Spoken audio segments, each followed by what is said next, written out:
लाडकी बहीण योजनेचा फटका राज्यातील जनआरोग्य योजनेला बसल्याचे चित्र आहे। कारण राज्यातील रुग्णालयांचे 889 कोटी रुपये सरकारकडून थकीत आहेत। गेल्या 8 महिन्यांपासून हे पैसे रुग्णालयांना देण्यात आले नाहीत। त्यामुळे जनआरोग्य योजनेतून उपचार घेणाऱ्या रुग्णांवर याचा परिणाम होण्याची शक्यता नाकारता येत नाहीये।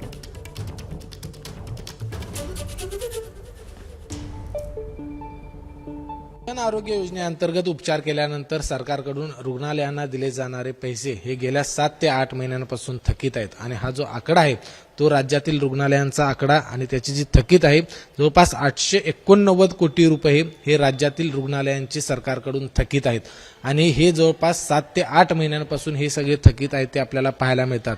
कारण रुग्णांवरती उपचार केल्यानंतर महात्मा फुले जन आरोग्य योजनेमध्ये त्या रुग्णांना बसवून दिलं जातं, त्यांचं बिल आहे ते सरकारकडून दिलं जातं, मात्र ते थेट रुग्णालयांच्या खात्यावर पडत असतं आणि हेच पैसे आहेत ते थकीत आहेत। हा आकडा आहे जो बघितला तर राज्यातला जवळपास 889 कोटी आहे आणि प्रत्येक जिल्ह्यामध्ये जवळपास 50 कोटी 60 कोटी 70 कोटी नाशिकमध्ये सगळ्यात जास्त आपल्याला पाहायला मिळते, जवळपास 90 कोटी या ठिकाणी नाशिक जिल्ह्यातले पैसे आहेत ते रुग्णालयांचे थकीत आहेत। त्यामुळे आता सरकार हे तातडीनं पैसे देतील आणि ही योजना पूर्णपणे मोठ्या ताकदीनं पुन्हा चालू राहील अशा पद्धतीची आशा देखील रुग्णालयांना आहे। कारण जर रुग्णालयांचेच पैसे जर सरकारनं थकवले तर त्याचा परिणाम आहे तो यावर उपचारावरती होऊ शकतो, रुग्णांच्यावरती होऊ शकतो आणि म्हणून कुठेतरी आता सरकारनं हे गंभीर पाऊल उचलणं खूप गरजेचं आहे।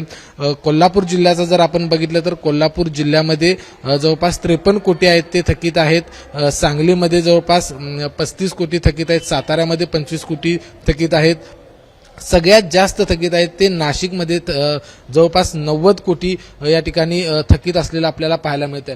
त्यामुळे आता या सगळ्या जे रुग्णालय आहेत त्या रुग्णालयांकडून किंवा रुग्णालय ही जे थकीत आहेत पैसे त्यांना ते कधी मिळणार याचीच ते वाट बघत आहेत। कारण प्रत्येक जिल्ह्यामध्ये या जन आरोग्य योजनेचा एक समन्वयक असतो आणि तो ज्यावेळी सांगत असतो की या महिन्यात होईल, पुढच्या महिन्यात होईल, मात्र गेले 7 ते 8 महिने राज्यातील रुग्णालयांचे जे जन आरोग्य योजनेमध्ये उपचार केले आहेत त्याचे 889 कोटी हे सरकारकडून थकीत आहेत। कॅमेरामन निलेश शेवाळेसह विजय केसरकर, एबीपी माझा, कोल्हापूर। तर महात्मा फुले जन आरोग्य योजनेतले पैसे तांत्रिक बाबीमुळे अडकले होते, मात्र पुढच्या 2 ते 4 दिवसात पैसे दिले जातील असं आश्वासन आरोग्यमंत्री प्रकाश आंबेडकर यांनी दिलंय। खरं तर महात्मा फुले आरोग्यपूर्ण योजना ही एक अत्यंत महत्त्वपूर्ण अशा पद्धतीची योजना आहे। सर्वसामान्य नागरिकांना लाभ मिळण्यासाठी खूप त्याचा उपयोग होतोय। या योजनेमध्ये पूर्वीच्या काळामध्ये इन्शुरन्स मोडवरती ही योजना होती। इन्शुरन्स मोडवरून आपण त्याला ॲश्युरन्स मोडवर आणलं, याबद्दलची स्पष्टता फायनान्स विभागाला अपेक्षित होती। परवाच्या अर्थमंत्र्यांच्या बैठकीमध्ये याच्याबद्दलची स्पष्टता झालेली आहे, त्यामुळे तात्काळ ते पैसे मिळतील। खरं म्हणजे हा थोडा टेक्निकल बाब होती, त्यामुळेच हे पैसे थांबले होते। फायनान्स विभागाला त्याबद्दलचा निर्णय घेईल आणि सगळ्याच हॉस्पिटलला याबद्दलचे त्यांची जी देणी आहे ती मिळतील। खरं म्हणजे यासाठी कामकाज थांबवणं अपेक्षित नाही। शासन अत्यंत चांगल्या पद्धतीनं सर्व हॉस्पिटलला सर्वतोपरी मदत करत आहे आणि याबद्दलचा सुद्धा निर्णय मला असा अपेक्षित आहे की 2 दिवसांमध्ये 4 दिवसांमध्ये होऊन जाईल। आणि यानंतरची बातमी आहे शेतकरी आणि सरकार दोघांनाही विचार करायला लावणारी। लाडकी बहीण योजनेचा फटका आता अनेक योजनांना बसताना दिसतोय।